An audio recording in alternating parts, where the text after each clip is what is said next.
What's going on, everybody? Welcome into Jack Ramsays Live. Danny Marang, Brandon Sprague. It's a special live edition. It's a crappy live edition because it's official.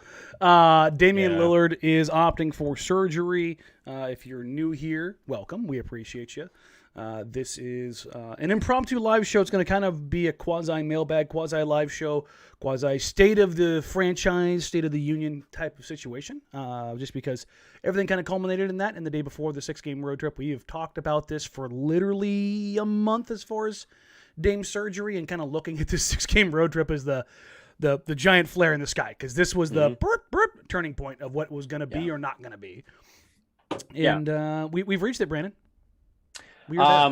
Well, it's kind of weird to say this, and I don't mean it to sound how it's going to sound, but hey, kudos to us. We talked about Dame being hurt, and you were on Twitter a lot more actively than I, and you got some backlash, and some media members called that out. Yeah. And we did this song and dance for 2 months and acted.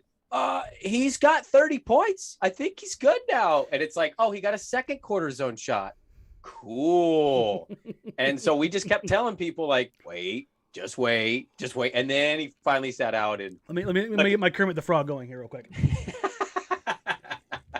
It sucks. I feel bad for Dame. He obviously didn't want it to come to this. Well, he fought it tooth and nail. I know. Well, that's what I'm saying is he clearly didn't want to do this, but the situation presented itself. And so I think long-term he'll end up being happy that he did this, because it could actually help his longevity of his career. I know somebody already tweeted us asking already about the timing of this, why it wasn't earlier. Dame's a competitor. I mean, straight up, Dame is one of the toughest competitors in this league, in a league where you'd guess what, 20% of the players don't even like basketball. They just play because they're tall. Like another 20% care more about the money than anything else. Like, this dude cares about ball. I am not a Kobe guy. I know a lot of people are. I respect his legacy. He's a top 10, 12 player of all time. Mm-hmm. But one thing that was unquestioned about Kobe is that basketball was the most important thing to him. Yep. Yeah. Basketball is the most important thing to Damian Lillard right now. Yeah. Like, as far as like the career side of things. I'm not saying it's more important than his wife or his kids. I'm talking about he's not worried about the other stuff. He is a basketball guy. There is a lot of guys in the NBA that are not basketball guys. They just happen to make money doing it. Kevin Durant straight up asked, are you worried that playing this many minutes on your body is bad? He said, if I die, leave me out there. Like, some of these guys, like them or not, are hoopers. And like, I love basketball. I know you love basketball. Like, but it's almost like a disease for them. Like, it is an addiction. You have to pry their dead bodies off the court. You know what? I just realized really? I didn't turn my little bloop. There we go. A special edition tank added to the graphics here. Oh, there we go. I did a little Photoshop work. Oh yeah, no, it's a nice little Abrams with a little pinwheel put right over the top of it and cleaned out the background, so it sits right on the graphic here. So if you're watching on YouTube, appreciate you. Welcome. Thank you all for being here. If it's your first time, welcome in. If it's your first 1,000th time, cool. We appreciate you. Either way, like, rate, review, subscribe. Find us wherever you get podcasts. If you're watching here on YouTube, subscribe to the channel. Help us continue growing. News of the day, obviously, Damian Lillard is out. Now the question is Damian Lillard out for the season? I've already gotten this a couple different times. It says 6 to 8 weeks, Dan. It says 6 to 8 weeks. For evaluation. Do people overlook that part of it? Like, we'll reevaluate this in 6 to 8 weeks. And it's going to be 8, and then they're going to go, we'll rehab this and reevaluate in 4, and then you'll go, there's only a week after that left. And they're like, yep, we're shutting it down. It's weird that they have to play this game. I mean, they don't. They really don't. I mean, they shouldn't. Did the Warriors, refresh my memory, did the Warriors the year Steph broke his hand? They did. Did they play this game? They did with Draymond. Oh, that's right. When Draymond finally realized he can't win by himself, and he's like, this is a bad look for me. I'm going to get out of here. I'm going to go ahead and sit this one down, too. Because he put on like 25 pounds. He did. That was not a great season. Oh, the KD depression kicking in. Yeah, no, it wasn't great. I've seen a lot of people ask, why is the recovery time only 6 to 8 weeks? Because modern medicine is insane. That's why. If you want to read about it, there's some stuff out there as far as abdominal tendinopathy and the surgery that takes place to kind of relieve the the issues, the inflammation, the frustration that it causes. Some of what I've read says it's a fairly simple recovery process. I tend to think anytime you're opening up your abs or anything near there, it's not great as far as like how it feels in the recovery. But there's mixed reviews as far as like how successful it can be. But for the record, Damian Lillard did have 2 independent reviews done, one in St. Louis, one in Philadelphia. Both concurred that surgery was the next and correct option. Basically, they've exacerbated everything else behind it. Yeah. There's no other approach to it at this point. I'm glad everybody concurs Leonardo DiCaprio style. It is a bummer that we're not going to see him play. It's never a situation where I root to not see the team's best player who's been as loyal to the franchise as any player in its history. But it is what it is. It needed to be done. He needs to get healthy. And like that's the important part of this. No matter what moves, I want to get this out before I forget it. There's going to be a lot of rumors, trade stuff, uncertainty going into the summer.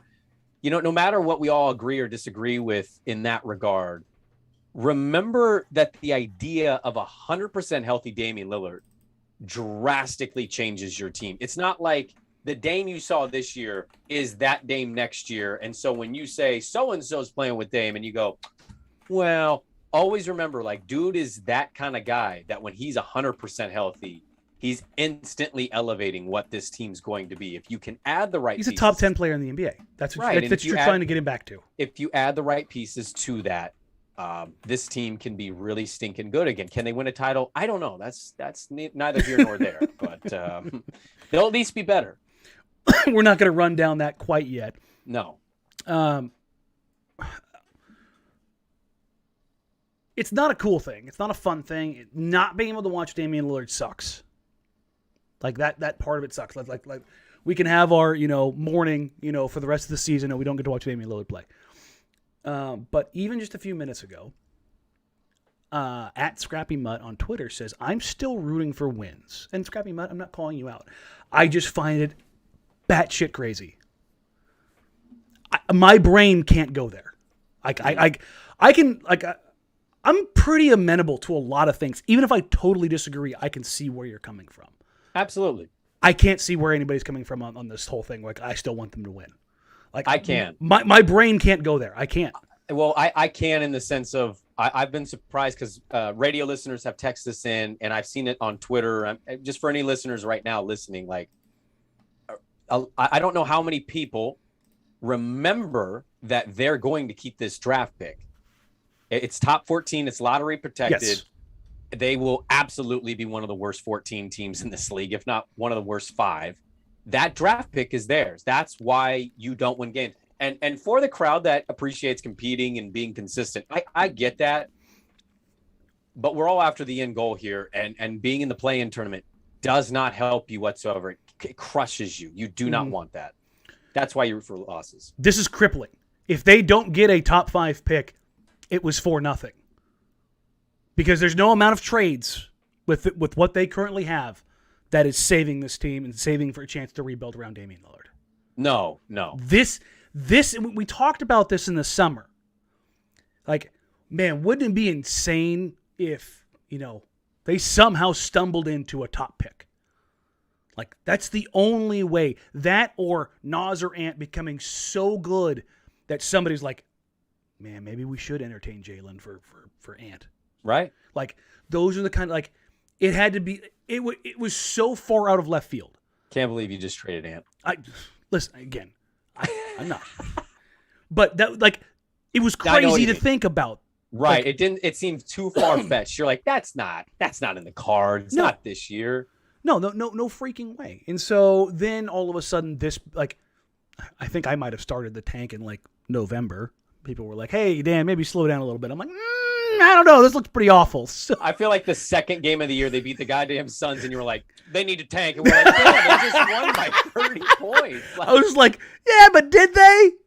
I know. It was, I honestly, and this is one of those things where, like, I hate being right. Like, it's so. No, you don't. No, I do. I do genuinely. I genuinely hate it. You're a liar. Do for this one reason. Okay.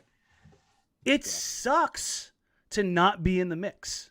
Yeah, it's not fun. Like, I don't enjoy that at all because they're in this weird limbo. Like, they need to suck, but they need to suck something fierce. Like, they need to be bad in order for this to be successful. You're just in a different mix. You're not in a title mix now. Now you're in a race to get a good draft. A race to the bottom, and you've got some teams that are much, much worse than you. And there's a question in here. I saw it pop up from Brett Pittner. What if we keep winning sans our lead guard a la Memphis? Well, first of all, Memphis had everybody else. They have a potential all-star wing in Desmond Bane. Jaren Jackson Jr. may make an all-star game. Mm-hmm. Brooks was still playing, and he hadn't been hurt yet. Yeah. And they've got good depth. Yeah. Like, they've got some dudes who can play, man. So that's harder to see if you're looking at Portland. Okay, sorry for interrupting you. No. Go. Well, what I was going to add to it is I think you're right, but the open-mindedness of the draft situation is kind of where I'm headed. And I'm going to be super flexible to any and all things that they want to try. Now, if I don't like it, I'm going to be honest about it. But if you get into the right spot and luck hits your way, the way the league is set up now, what year is Ja in? 3? He's probably already a top 10 player. Like he's on the edge. Yeah. Like right. If somebody tried to sell you that, you're not arguing back that hard. No, I mean, dear God, the last 5 games he's been on a tear and he's not even making his threes. Mm-hmm. Like that is an example, I think, of this league. Evan Mobley in Cleveland. If you get the right young player and you get to pair him with a Dame, like remember Neil used to talk about this timeline shit. And it bothered me. I forgot about the timeline. I hated the timeline. It was like, well, Dame and CJ are 29 and 30, and we got to have people on the same time. No, you don't. That's ridiculous. Chris Paul and Devin Booker are not on the same timeline. They're not from the same generation, let alone the same timeline. Jimmy Butler and Bam Adebayo are not on the same timeline. But Lowry, Butler, Bam, Tyler. You've got 4 different timelines. But why do they work? Because they're talented. Talent wins in this league, and it wins quickly. I watched a video yesterday for 5 minutes of LeBron his rookie year, and I'm like, oh yeah, he was doing that to dudes his rookie season. If you pair the right person with Dame, it changes everything, and get you right back in a spot where maybe you feel like, damn, the future is way brighter than I thought it would be. All right, so the immediate future is not stellar. The Denver game is going to be borderline unwatchable. That's going to be bad. It's going to be really bad. I'm taking Denver and the 12. Yeah, whatever it's going to be. Zeller, so Cody Zeller returned to play. Didn't have his mask on the other day. Got whacked in the face again. Got knocked over. Now he's back on the injury report for the same right patellar fracture that he had before and listed as doubtful. What the hell was he doing on the floor? That was, don't get it. Norm is still in health and safety protocols. Dame is obviously having surgery. I hope Norm, by the way, is feeling good. Shout out Norm. I hope he's feeling all right. I have not heard whether or not he's symptomatic or not. So, well, what we do, I will say, the one negative sports leagues have done, they really downplay this. Like they call it mild. Yeah. And I know in the grand scheme it's mild. Mine probably would be classified as mild. Kicked my ass for 2 days. Like making people feel like that for 2 days is not mild. It sucks. So yeah, knowing you're going on a trip after all this, as someone who was on a plane immediately after it, not fun. No, not fun. CJ McCollum is still listed as out for right lung pneumothorax. So this is where everybody's wondering, well, how can they do that if CJ's healthy? Well, he's not listed as healthy. Mm-hmm. That's how they do this. For anybody wondering how they can possibly keep CJ off the floor, I give you this. Larry Nance Jr., right knee inflammation. So Larry will go on the trip, but he is not playing against Denver. Also, Anthony Simons, personal reasons, is also out for Denver. So for those of you wondering about Ant, no, it's not because of an impending trade. I've gotten a bunch of those already.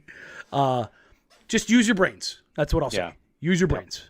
I would imagine Ant is probably back with the team when they stop off in Florida. Mm-hmm. So, excuse me. God, I am still fighting the back of this cold off. Speaking of Anthony Simons, let me go ahead and go there real quick. While he is out at Denver,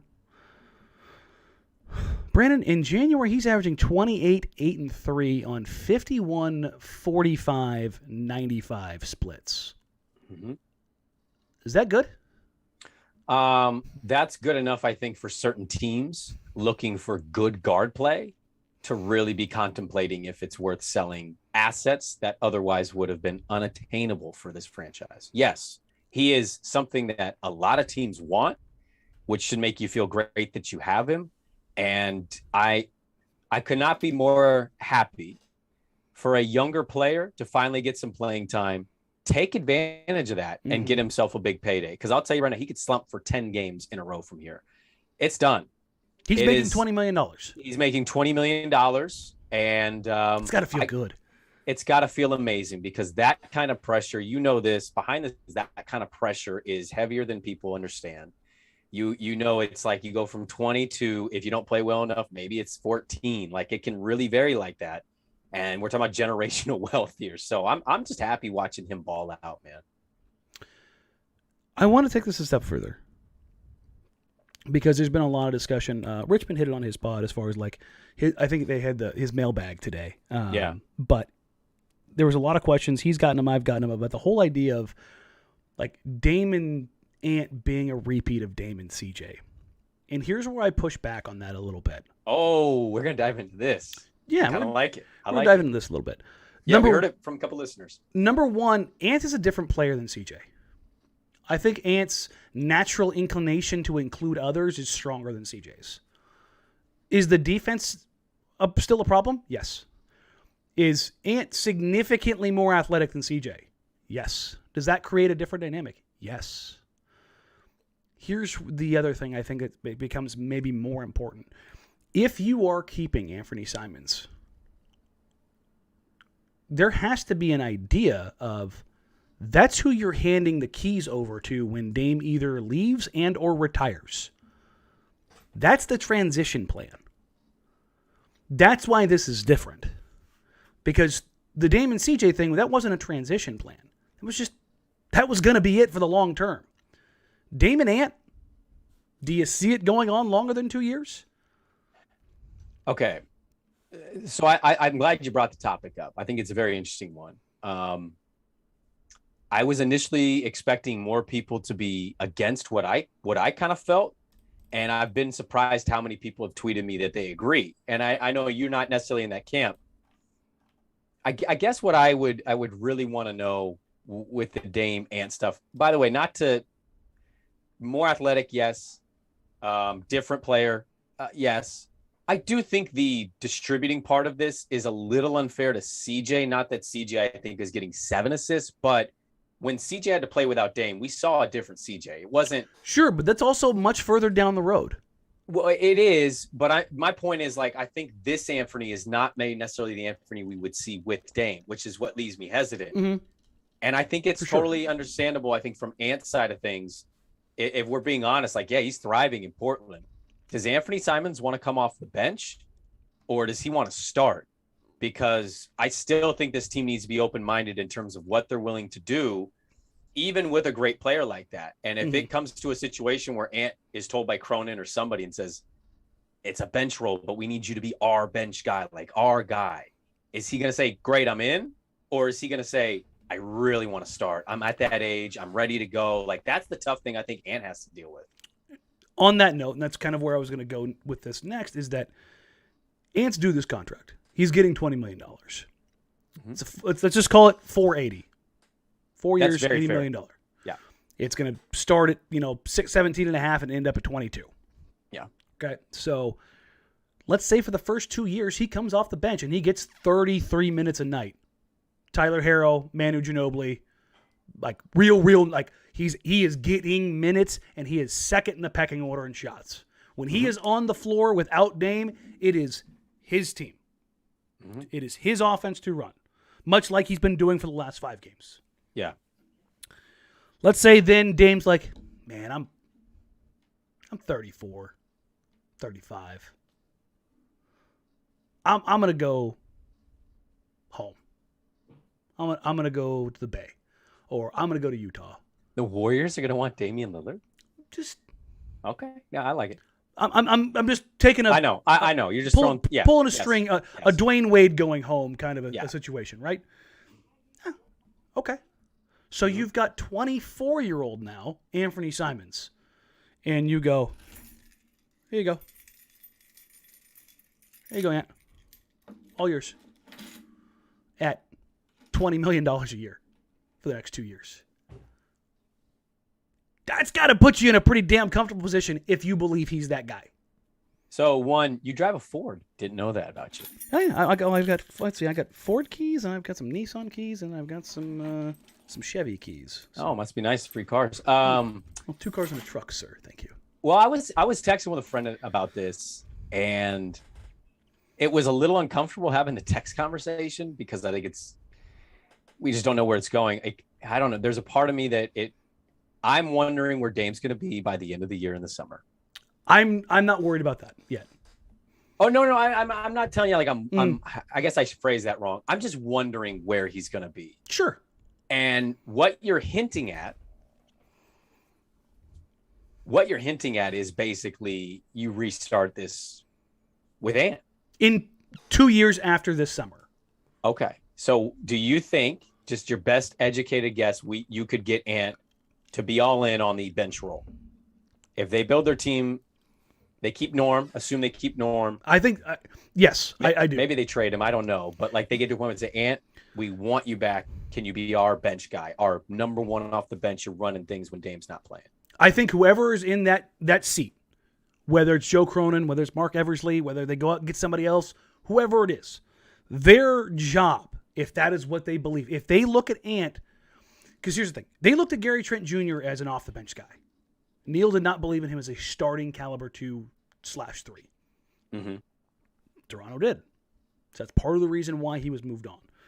They looked more at Norm as being more of a starting caliber guy for right now. Do they look at Anthony Simons and see him being a lead initiator as a starter in 2 years? If the answer is yes, it is your job to convince him to either, one, find a way to put on 15 pounds and play the 2 consistently and become better physically and stronger at that point while also being a better defender, or being, again, a Ginobili / Tyler Herro type who's playing 32, 34 a night, but you're not hearing your name called for the first 2 years in the starting lineup. Mm-hmm. We're going to pay you like a starter. We're going to give you love like a starter. You're going to close games with us. But you're not hearing your name right then and there. Don't you think the organization has already told you the answer to that? If they think he's capable, it's what he's literally doing right now. And that's what the thing I am of the mind that decision is going to be made between now and April 15th. That, more than anything else outside of like their guys that they have right now, the most important thing that the Blazers can discover is Anthony Simons, that dude. Mm. Because they have no transition right now.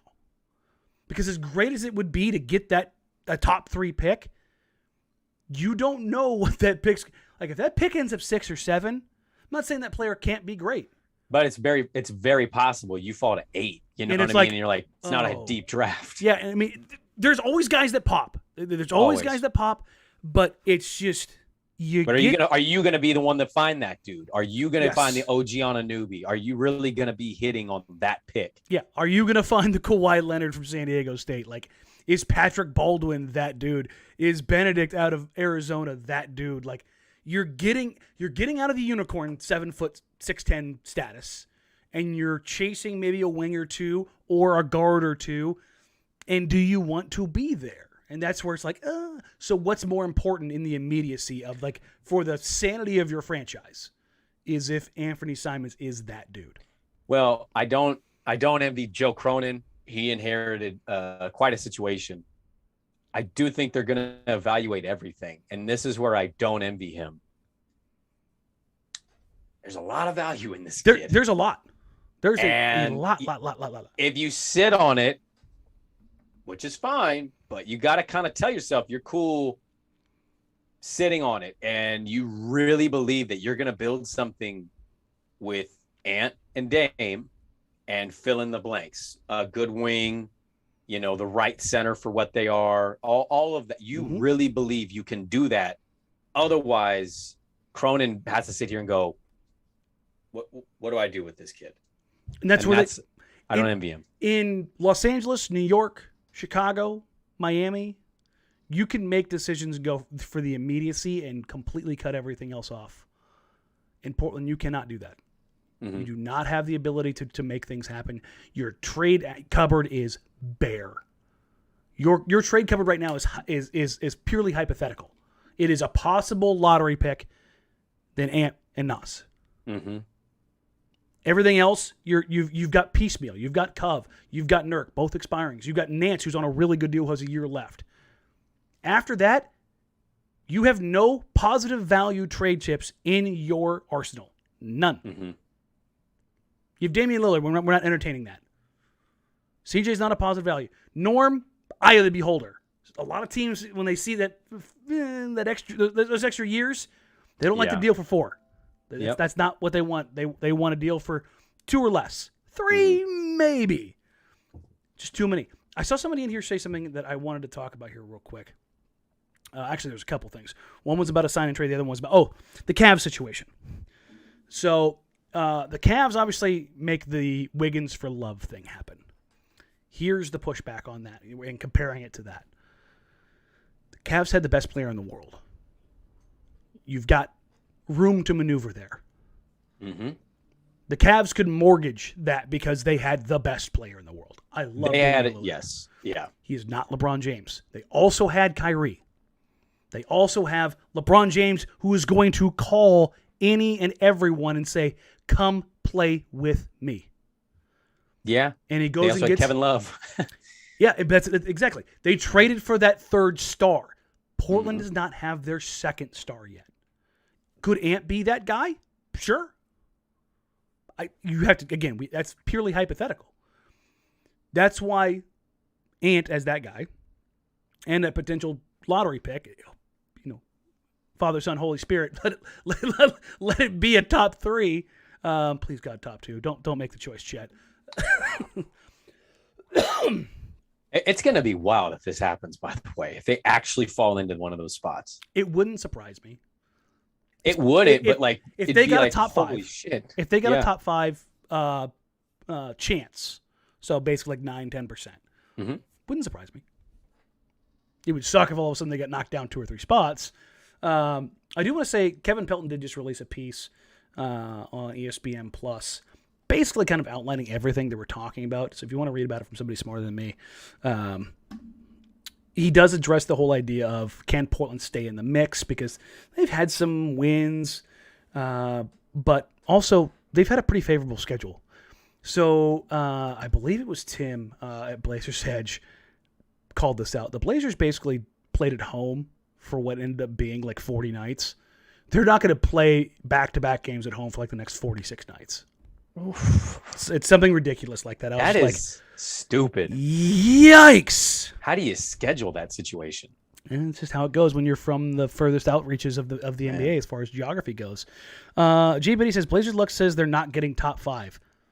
The Blazers have actually had really good luck in the lottery. Really good luck in the lottery. It's actually one of the few things they've been incredibly lucky with. Yeah. They just haven't been lucky with the picks, per se. But as far as the lottery odds themselves, they have gone on and done really well. It's actually kind of nuts when you go look at their history. Is it Minnesota that's gotten the crap kicked out of it in the lottery? Well, there's a team, I can't remember who it is. There's a team out there a team that always gets screwed. Always gets screwed. Always. Sacramento's one of them. I think Orlando's always kind of been one. Yes, Orlando's the other one. The only other time they ever got it was Shaq. Yes. Or Dwight Howard. D. Howard. Oh, that's right. And Shaq. But even the they've been in the lottery so much. Yeah, the Kangs and the Magic to me are the outliers of bad teams who think they're getting the pick every year and end up getting the 5th pick, the 4th Mario pick. Hezonja.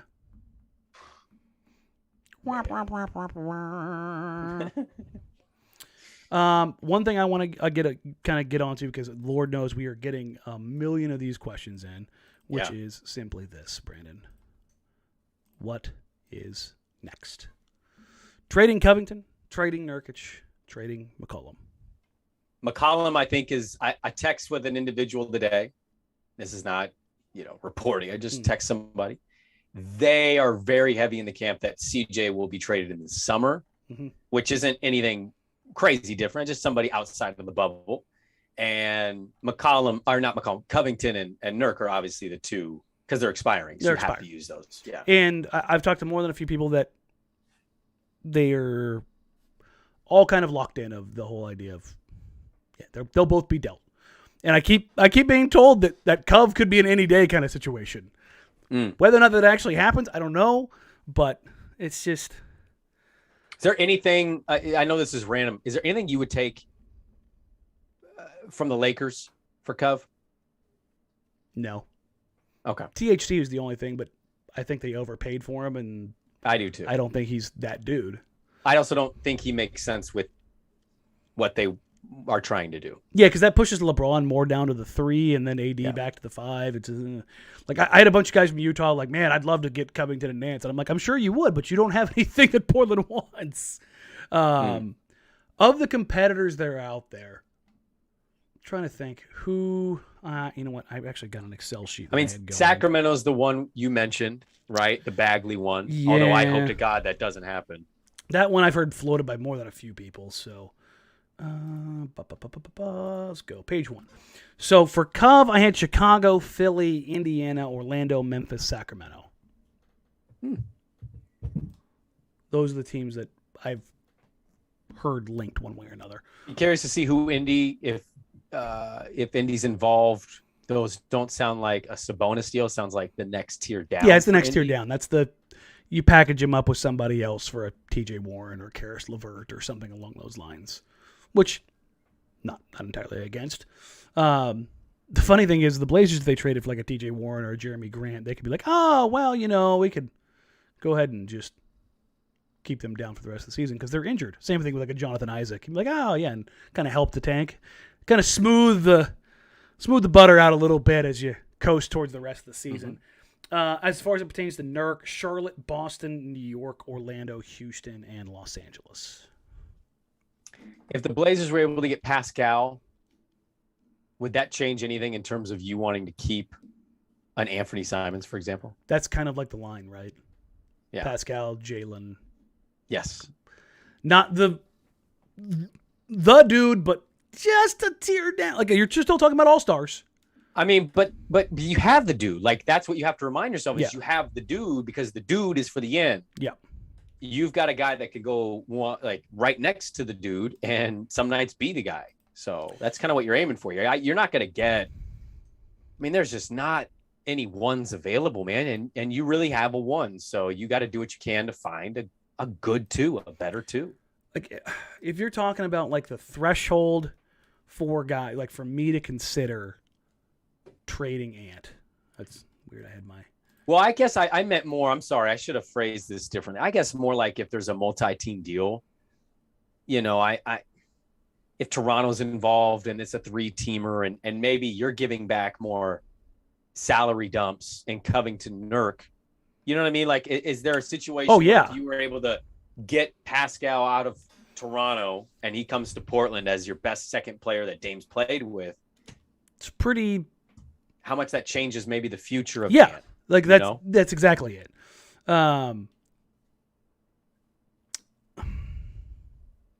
It's going to be really interesting.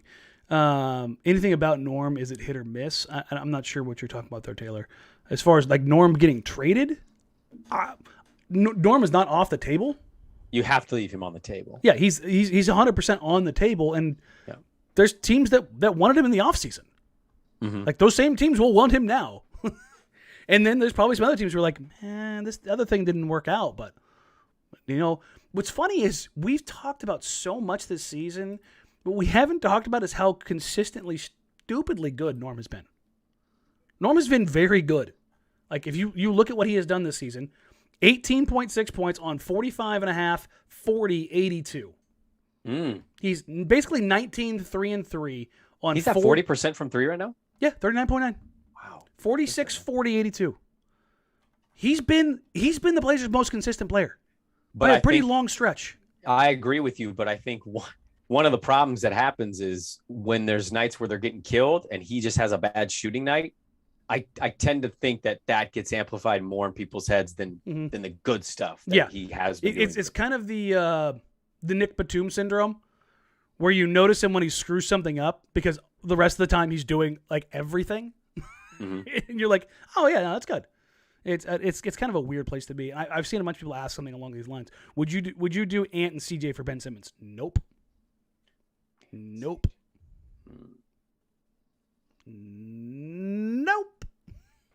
Oh, I'd kind of ask why Philly would do that, but just in general, like on a talent scale, just no. If Ant is going out, and this is no, go ahead. Sorry, I don't mean to keep interrupting. No, interrupt away. Stop. Well, I do keep going back and forth with him, like this Daryl Morey report from Woj. Yeah, him and Rich Paul sat down and had lunch today, and they both told each other to get bent. Yeah, they basically did. I loved everybody's like, who paid for the lunch though? That's the awkward part, right? I've gone back and forth with him. Look, at the end of the day, I'm so desperate and beat down as a sports fan that if Ben Simmons got traded here, I would go, it's going to work. Yeah. But I'll acknowledge if we're being real here, like I've also thought, I think it's just odd. Like you are paid so handsomely. He's been paid $30 million this year already. You live such an amazing life. All you have to do is play basketball. And I think Philly screwed up in a lot of ways. I do. They are responsible for a lot of this. There's no taking away blame. But I look at it the other way too. I look at it and I say, if Ben was my friend, I'd be like, hey, Ben, do you think your trade value would have been hurt or helped if you just came back and played? Right. And maybe the mental aspect of Philly and how it ended, he wouldn't have been any good whatsoever. I just find that hard to believe. I think by 7 games, he would have got right back in the flow playing basketball. Or it could have gone completely sideways. Yeah, well, that's the thing. I think as we're seeing with the trade situation, I don't know if it can go more sideways. They can't get an offer for this dude that they like. And so I just would be like, Ben, you're paid to play basketball. If you just go do that and you do it at the level you have been, you're a very valuable asset. And there's that part of it where I'm like, he's made such a mistake. And that makes me question him a little bit in the sense of, go play basketball. Like, just you're a basketball player. Well, here's the thing. Basketball. Also kind of lost in that report was that not only is Daryl Morey on board with basically a double barrel FU to Ben Simmons, so is Joel Embiid. They want him to, quote, rot. Yeah. So like there's some pettiness in this, which they've tried to pretend like, oh, this is the best thing for the organization. No, they want to give a big just to Ben too, which, listen, man, I will captain like the USS Petty, but I'm not going to drive it into the iceberg.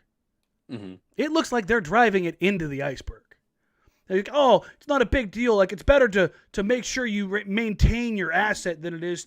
It's better to do that. It's not necessarily about worrying about this year. And I'm like, have you seen Joel Embiid? Monster. I love him, but he is made of glass. Yeah, he is. You can't just nah. He's trying to put an MVP campaign on his back right now. And he's doing a good job, but his team is still kind of like, he's one fall away from the season being over. And maybe the next season being over. I don't know that you could go that way. He's going to get signed and traded for Harden in the offseason. Good luck. Nets still have to agree to that. And from what I've heard, a lot of resistance around the league as far as it pertains to Ben Simmons is he does have all of those years left on his deal. Mm-hmm. They've already seen the guy sit out. Yeah. Like again, those extra years, nobody in the game is planning beyond 3 years. It is the scuttlebutt in the NBA that Harden, because I think I saw a thing a while ago. He wants to be a free agent. Well, I've heard that. Like, he wants to be wined and dined. Like, he wants to be that experience. But is there any talk that basically he's going to end up back in Brooklyn at the end of the day? Or that, like, this thing is legitimately wide open for him to leave? I have not heard anything in that regard. From as far as I have been told, he is staying in Brooklyn. So like Portland, like him going to Brooklyn yeah, was the worst kept secret in the NBA. It was as bad as Kevin Durant going to the Warriors and Kyrie going to like those things. Like everybody knew about in advance. So he's lived in Houston, he's lived in Brooklyn, and he's lived in OKC. Portland seems like a pretty nice little city to check off the old where I've lived list. You get small market, less pressure. You have Adidas headquartered here. You have the most strip clubs per capita. And Are you selling me on James Harden? I'm just saying, if you dump, look, I'm getting wild here. Okay, do you need me to put this thing on? Okay, listen, it'd have to be a sign and trade because they won't have the cap space. It will have to. Well, I know, but if you can figure out the CJ thing, okay, Nurk, Cove, you find a spot for Norm. You open up that salary cap. There might be enough wiggle room here to get wild and hope for the best and hope that James goes, I've been to Portland. It's a cool city. I'll play with Dame. I wanted to play with Dame 2 years ago. Because the Brooklyn thing is, it might work out well for him, but it's kind of weird. Like, there's always been a little weirdness with that Brooklyn situation. So, I don't know. I think they need to get real creative. I think they need to do whatever they can. That's definitely, that's new and spicy. I like that. I wanted that. Like, when that came out that they were And there was a real chance for that. Houston shot it down, and also Neil didn't put all his eggs in that basket. I had somebody say that Danny, you're Ben Simmons Inc. Yeah, I am fully on board. Ben Simmons being the best possible player they can get. Still not giving up Anthony Simons for him. You can have draft picks further out. You can have Cove back. You can have Nance. I'm not giving up Ant. Yeah, I'm not doing it. The only way I am okay with giving up Anthony Simons is if a star-ish player that doesn't have you have to look past this stupid shit is on the table. Mm-hmm. And that's just not going to happen unless a team has to pivot hard, which we've seen that happen before plenty of times. I saw somebody suggest Julius Randle. I mean, just go ahead and say this. Hell no. Oh, I mean, that hard pass. Boy, the shine rubbed off on that thing this year. He's a good player, but he had an amazing run. Yeah. And I think people were like, oh, he is this guy. Good for him. He got the bag, though. Perfect timing. Absolutely. Yes. It's almost like he was motivated in a career year. He got. Where have we seen that before? He got to be a guy in New York for a year. Like, he helped their resurgence back to the playoffs. Now, he was awful in that series, and he hasn't been the same since. But good for him. He got the bag, and he got to be a king in New York for a year. He's not shooting, and the city hates him, and he can't hit threes. So, whatever. James says I'm an Ant fanboy. Well, that's true. Yeah, I mean, you've never denied that. I also am looking at him going, no, I'm not trading the future of the franchise for a head case. And I think where you would get pushback, Danny, is from, I'll put myself here a little bit. I like Ant as well. Obviously, we just talked about your fandom for it. Mm-hmm. But what's tough for me is I understand what the talent is. I just don't think that there's any unmovable situation here outside of the letter O. Sure. No. I'm with you there. But again, for Ben, the answer is no. But what if that's the best you can possibly get? Like, if of all things, if they go through everything else, if they do CJ, all the other moves, guys. Yes, like if they do everything else and it's still, yes, it's like, oof. It would very much depend on how the roster is set up at that point in time. Trade Norm for Duncan Robinson. Go get Ben. God, Norm in Miami just sounds like hell. He'd be a dog for them. I mean, Lowry freaking. I know. Lowry and Norm back together with Jimmy and Bam. But he's in the East. I know, but I'm just like, and they don't need Duncan. Oh God, bro! I know Duncan's high Strus. paid, but Strus is now on, and they're like, wait, Strus is doing exactly what Duncan did. We just gave Duncan $90 million. I'm just saying, if they shop Duncan Robinson, I won't be shocked. Like, Strus is having a nice run with them. I just got a question on Twitter, literally right now. Danny, what's your thought on Christian Wood? Another player that gets tossed in here all the time. I have always had my reservations about Christian. He's a good player. He gets buckets. He's a mismatch. He fills the box score. Don't trust him. He's got Hassan Whiteside vibes. Without the fun. Sure, that's fair. Like, Hassan has issues, like as far as like defensively, offensively, game plans, understanding the game. Very talented, but just not very basketball smart. Christian Wood's very talented, also basketball smart, but he has a problem with coaches.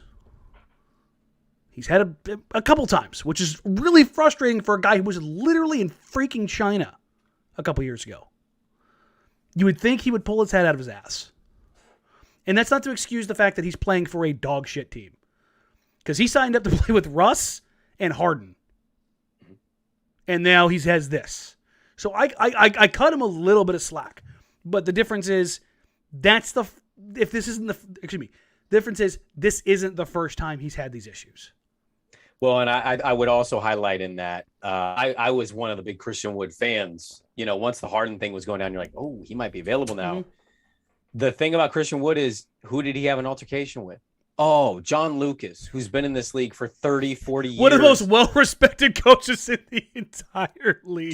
Do you think he's going to come to Portland and look at Chauncey and go, oh, well, I got to respect Chauncey? Yeah. No, this dude doesn't care who you are, what your title league is. Like, if you piss him off, he's coming back at you. Michael says, what about Mitchell Robinson and Julius Randle for CJ Nurk and a pick? I'm not giving up CJ for that.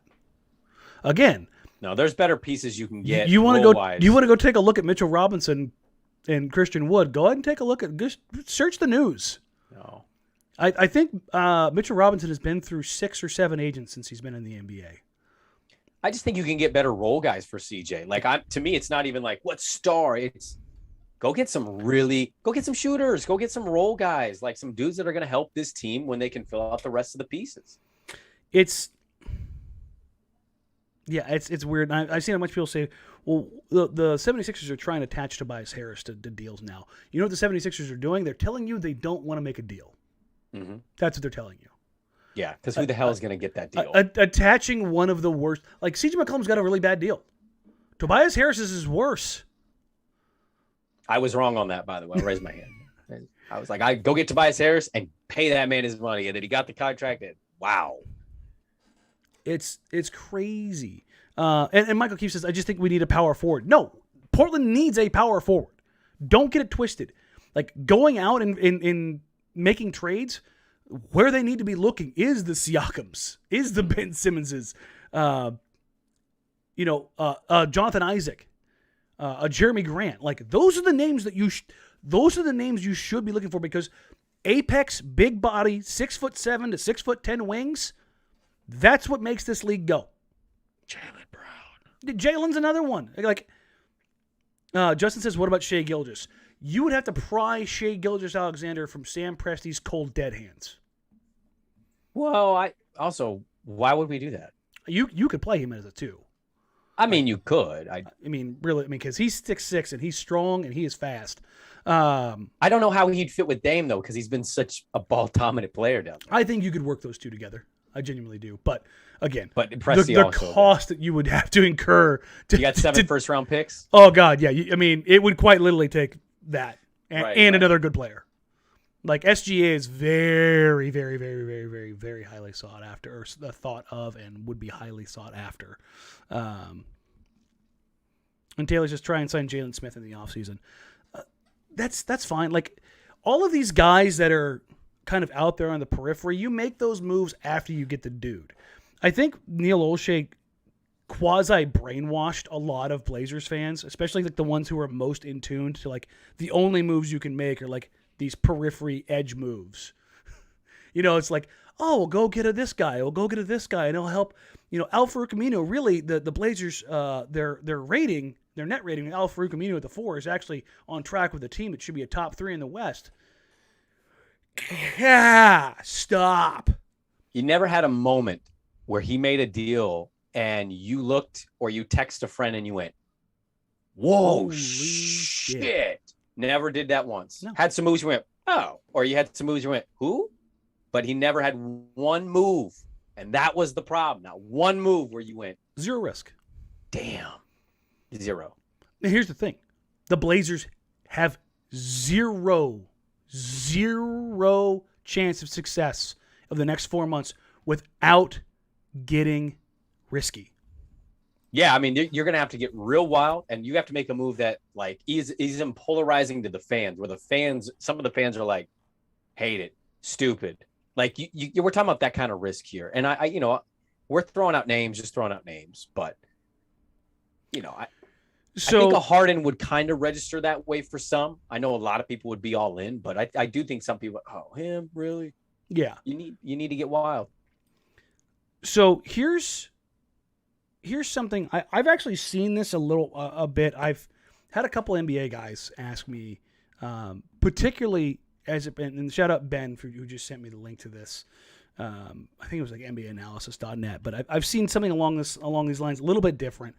But you and I have talked about this. Brandon Clark from the Grizzlies, when you're talking about role players and stuff like that, as far as like what a trade for CJ McCollum could actually look like. So there's two teams, Memphis and New Orleans, that I've heard both pop up in discussions that basically turned into like a starting caliber player plus a role player or two plus rights to a guy for salary reasons plus bird rights plus picks. Like, it's not sexy, but I don't think the package for CJ McCollum ends up being sexy. Like, I don't think it's the case. But here's the pitch: CJ McCollum and Cody Zeller for Steven Adams, Slow-Mo, Brandon Clark, Zaire Williams, a first and a second. Brandon Clark's a solid player. Steven Adams is a starting center. Kyle Anderson, a couple years away from being washed, but yeah. I mean, he's still viable. Yeah, he's 100%. Actually, he's been playing well with Memphis. Kyle Anderson, if you get his bird rights, that's a good player to have come off your bench. Good role guy, ball handling, big guy who can distribute and free up shots and has zero problem with not getting any shots. Yes. Zaire Williams, who's a project but incredibly explosive, and some picks to kind of restock the cupboard. But here's the thing, Brandon. You're trading a 6'2" guard for 7 foot, 6'9", 6'8", 6'8".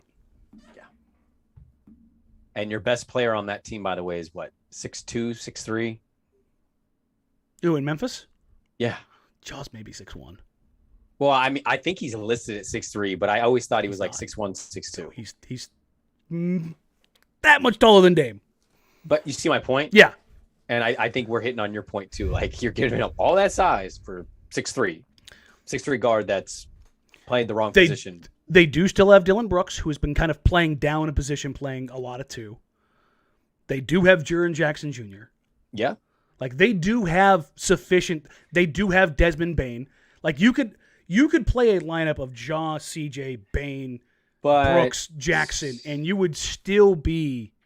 And here's the difference. Can CJ fit in with that? I think so. Okay. I think he could, because I think Ja's a better playmaker than Dame. I don't think CJ's getting those shots, though. That's the thing. Do they want to develop Bane? Do they want a little more shot creation? Yes. But, yes. You want to develop Bane. Give us Bane. I'll take Bane. Yeah. Listen, man. I'll take Bane in a heartbeat, but I don't think they're getting him. But this kind of allows you to straddle both sides of the fence, which is, I think, as dumb as this sounds, the best possible kind of scenario for Portland. You get guys that can impact winning now in Steven Adams, and really even a Brandon Clark. If you can re-sign Kyle Anderson for a relatively good salary, plus you get a pick that you gave up, and another second-round pick, which whatever, but you get bigger, stronger, longer, more athletic, and you restock the cupboard with viable NBA players. It's not great, but again, I don't think when this is all said and done that this is going to be a great, like, whoever they trade CJ McCollum for, there's going to be an asterisk alongside it. If it's a higher echelon player, like a Gordon Hayward or a Jonathan Isaac, they're going to come with medical records that look like Encyclopedia Britannicas. That's the trade-off. If you're getting guys that are good, they're going to come with either bad deals, additional years, or a little past their prime, or not necessarily the best fit. Nothing coming back as far as the top-end stuff on these deals is going to make you go, yeah, that's it. That's the ticket.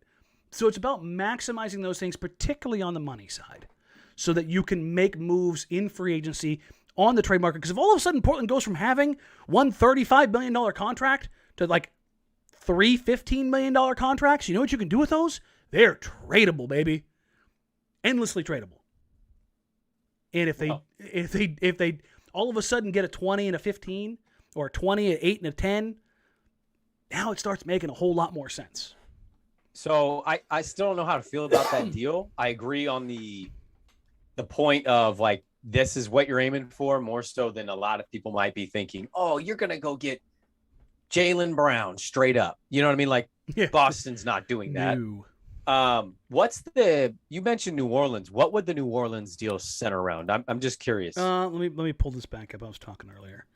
I mean, because I don't mind the Grizzlies move, but I'm thinking about it from the Grizzlies side of things. And I just watched Dame and CJ play. And I know we got different pieces in Memphis, Jaren, Dylan, etc. So it would basically be Josh Hart, Jackson Hayes. Remember, the thing that the Pelicans do have is a truckload of picks from both the Anthony Davis deal and the Drew Holiday deal, as well as some salary filler. How many could you get? 2 firsts? Probably. And Josh Hart and Hayes? And somebody else. I think if you really wanted to be a dick about it, you'd be like, also Herb Jones. I mean, I think I would like that more, and I think for New Orleans that would make sense too. All of a sudden, Ingram's got a guy who can create a shot alongside him. Yep. Or they could just leave Zion here. I would jump on board with that. And that's a risk I would take. Again, yes, that's absolutely a risk I would take. And everybody's like, oh, that's a no-brainer. Yes, it's a no-brainer, but also it is a very, very big risk. Is anybody surprised there hasn't been one person to photograph that dude somewhere? I mean, they're keeping him under lock and key. No, I know. I found out that Nike has got like they've added floors and wings to buildings where now the employees are nervous they're never going to see athletes again because that's always kind of part of the job incentive. Mm-hmm. And they have these private driveways. It's like you don't even see the cars coming anymore. Everything is decentralized over there now. You used to go to the Nike store and you could. I met when Nash and Boris Diaw were with the Suns. I was in the Nike store and I was like, I kind of gotta say what's up. And I remember seeing JJ Barea and I was like, man, I could post you up. He's all of 5'8". It's fine. He's not very big. No, he's listed at 5'11", I believe, when he was in the NBA. He was all of 5'8". This guy stopped LeBron James in the NBA Finals. Also his wife. Dear God. But when you look at how things were then versus now, I was I 18, 19 years old? Might have been younger. But Nash, full Canadian tuxedo, denim top, denim bottom. Boris Diaw has the biggest, sized head. It's like an Easter Island statue. I was just blown away by but I kind of locked eyes with Nash. I was like, oh crap. But he's like, hey, what's up, man? And he talked to me for a few minutes like it was nothing. Hey, appreciate you. I hope you guys lose tomorrow night. Nothing but love for you. You're one of my favorites. And then Boris just shot the shit with me for 10 minutes. And I was like, this is so cool. Nowadays, never happening. Yeah, they get everything shipped to them, or they have somebody go shop for them. It was really fun.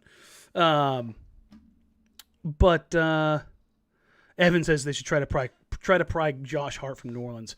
You don't have to pry Josh Hart from New Orleans. No, I think New Orleans is between buying and selling. I think they're ready to give parts away or bring in something else. And Josh Hart's an okay player.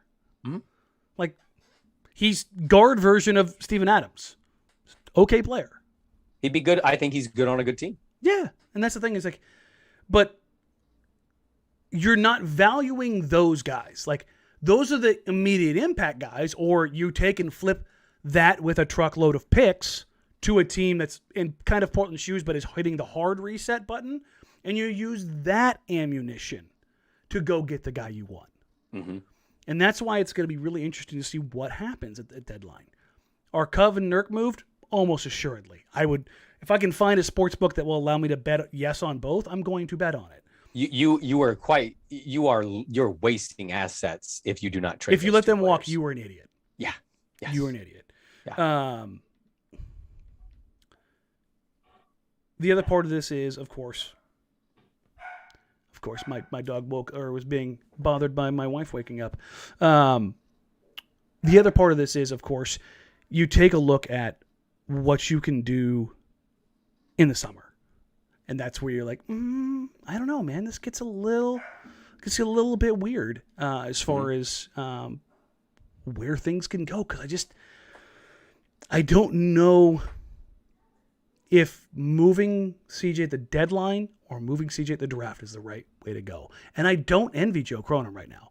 I did that meme of, Neil O'Shea sowing and Joe Cronin reaping. And it's,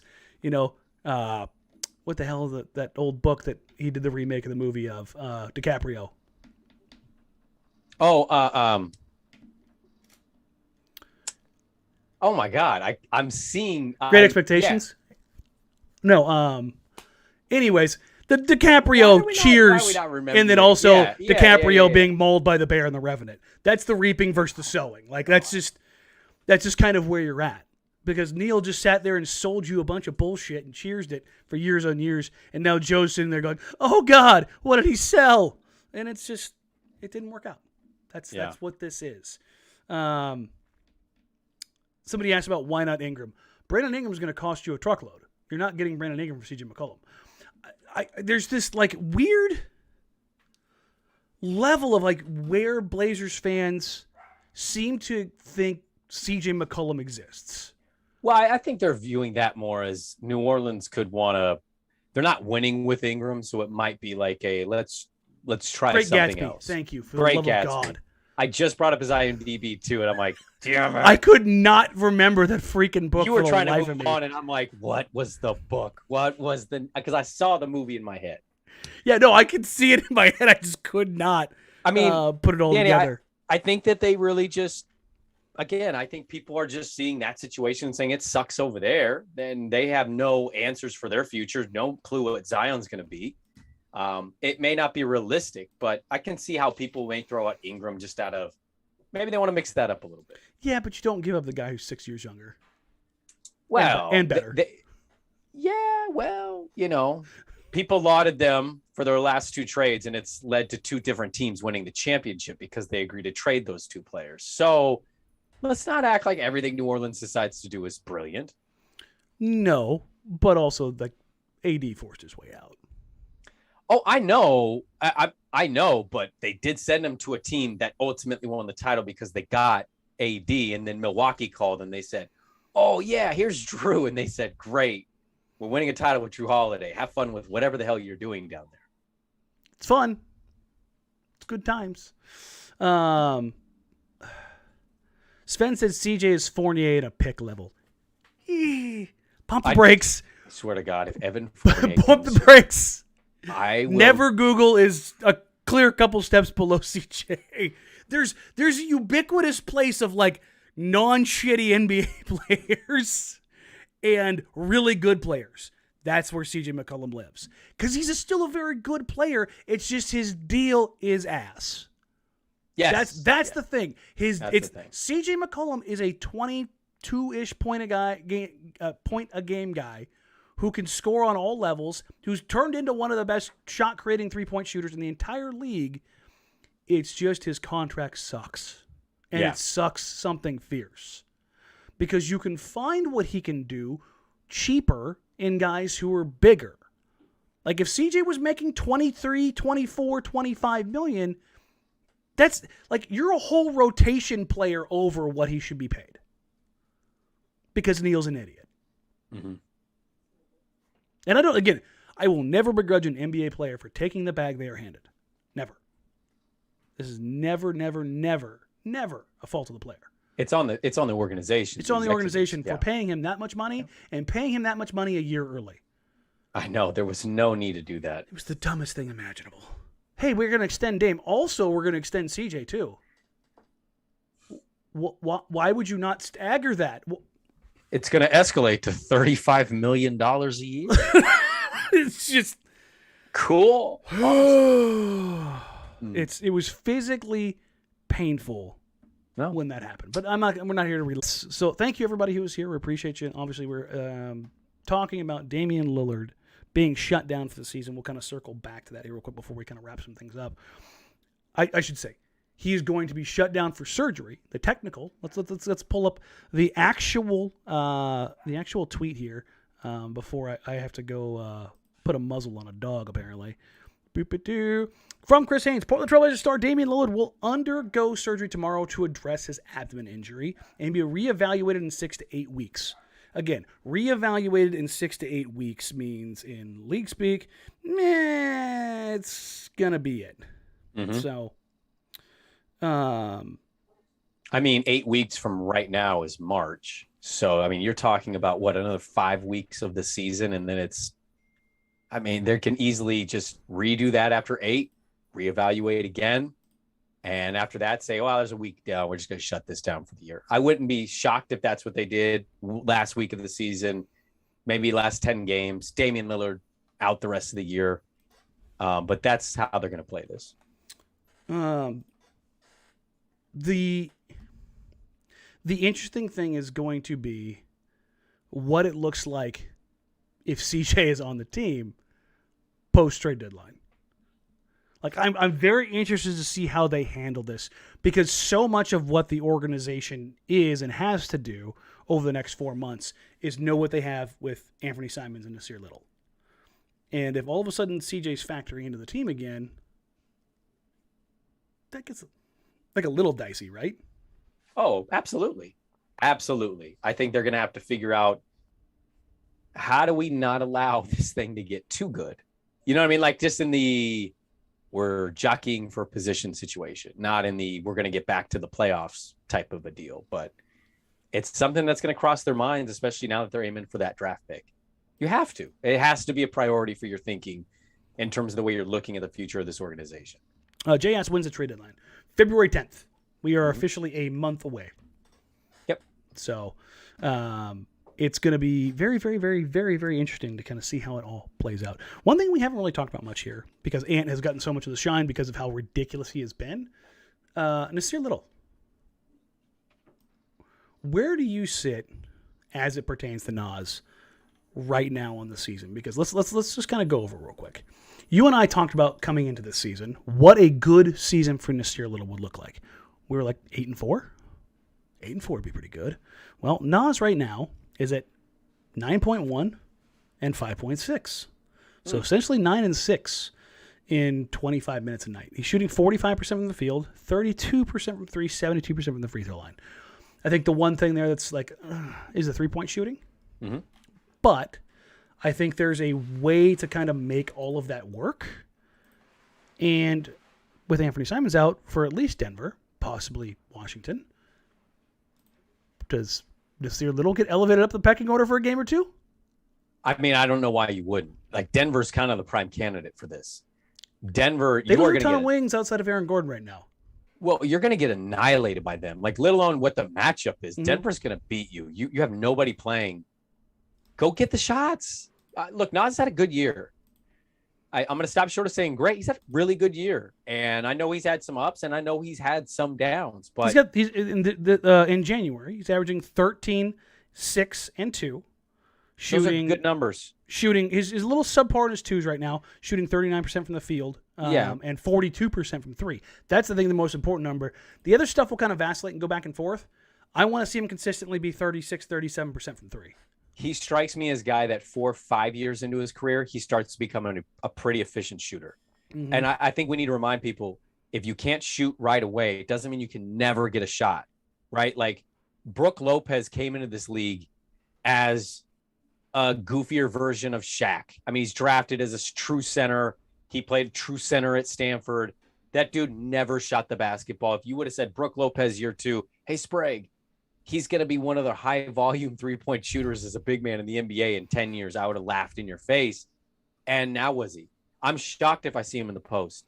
Every now and then he busts out his post game, which for those that didn't watch him in early his career, he was phenomenal on the block early in his career. I mean, he would have games for Brooklyn, but nobody gave a shit because the Nets sucked. But my point is to simply say, like, don't count him out as a shooter yet. He is still very young. He's still building his confidence. And so that's an area that's not been great. But I think he's had a good season so far, and it's something that somebody like him is going to put a lot of work in. Plus, now that he's a dirty player, he can just lean all the way in on continuing to be a dirty player. By the way, that's a joke in case his Yeah, dad's no, listening. no. Listen, and again, We do not believe shout out that. Harold. Number one, Harold is a listener to the show and DM'd me the other day. I appreciate the love, man. And number one, I love Harold for sticking up for his kids.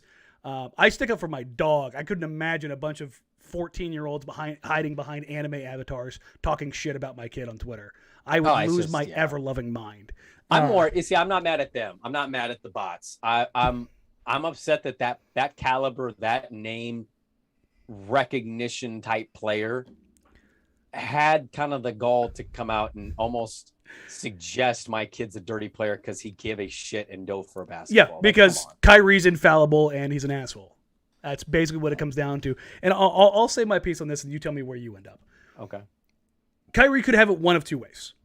He could have got the hell out of the way because he felt the 6'7", 225-pound monster running down his back. Or he could actually put a body on Nasir Little and get physical and wall him off and keep him from the ball.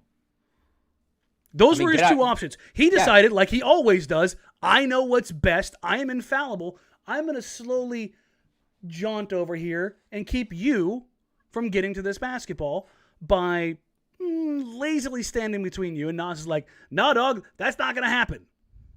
I mean, move. Yes. The ball was going to roll out of bounds no matter what Nasir Little did if you were in the way or you weren't in the way. He wasn't getting that basketball. It was rolling too quickly. Move. And then you don't have to complain about something stupid after the game.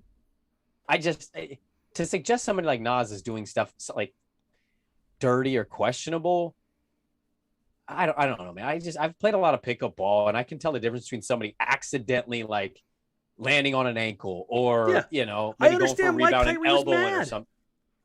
Yeah, I mean, like in the moment, but like people like Kyrie don't realize that when you say and you put that stuff out there, the ethos. Yeah. Like, especially there's a huge him. contingent of people that's going to come at that guy that you said, well, there's no room in our game for that kind of stuff. It's like, well, now you're making it sound like Nas is purposely going out there to attack your Achilles, and that just wasn't the case. No. You know what? I did have a little bit of a take. I think maybe Kyrie misread the trajectory of the ball because he's using flat Earth theory. Couldn't tell where the ball was going. Yeah. No, nothing. Not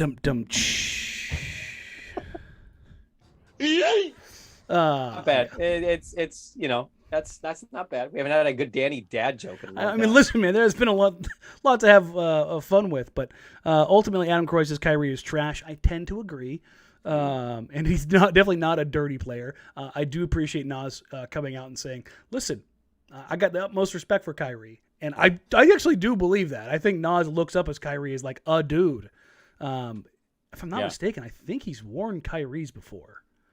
I think he said he was a fan of him. Kyrie clearly knew him because he referenced him by Nas, or I think he called him Nasir. But I don't know. It's just odd. I get over it. He's lucky. Devin Booker is more soft and got mad by a mascot standing near a basketball hoop. By the way, it's a reminder that some of these dudes are just kind of they're kind of soft mentally at some points. Shout out Book though for having some fun with it in the post game and saying we squashed it, we worked it out. Let's give credit to Josiah because he had the tweet of the night. With the Raptor peeking his head in Jurassic Park was just fantastic.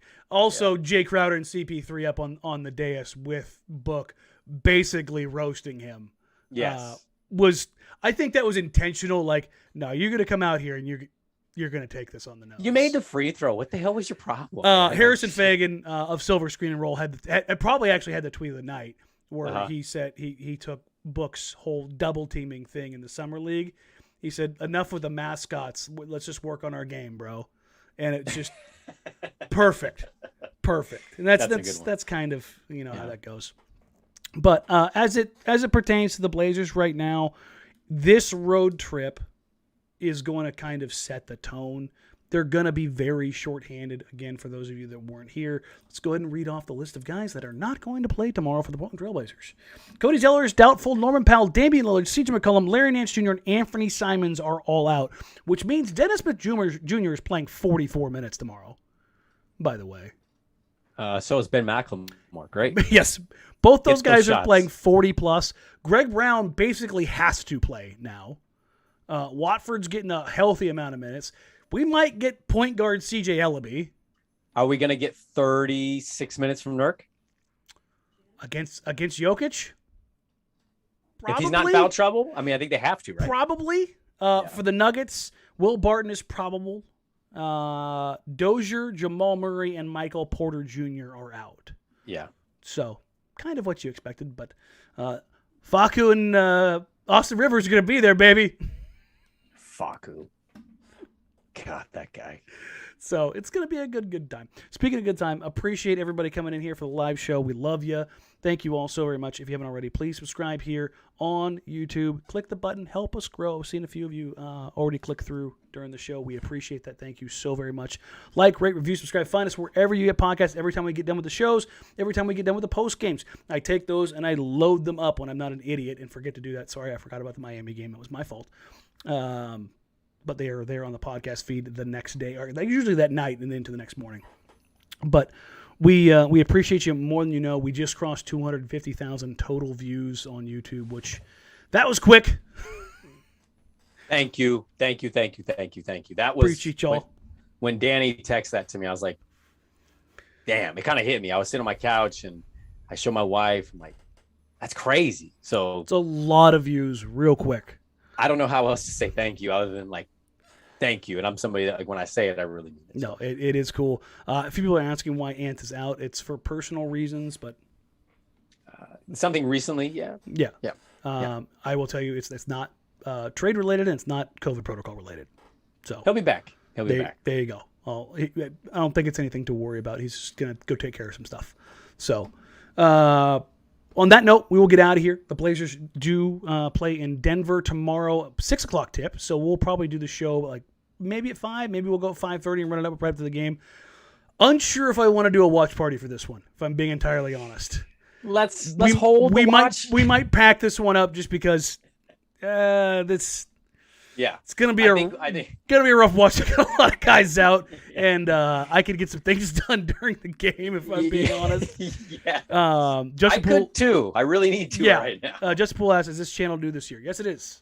We launched August 1st was the very first, so which is actually insane to think about.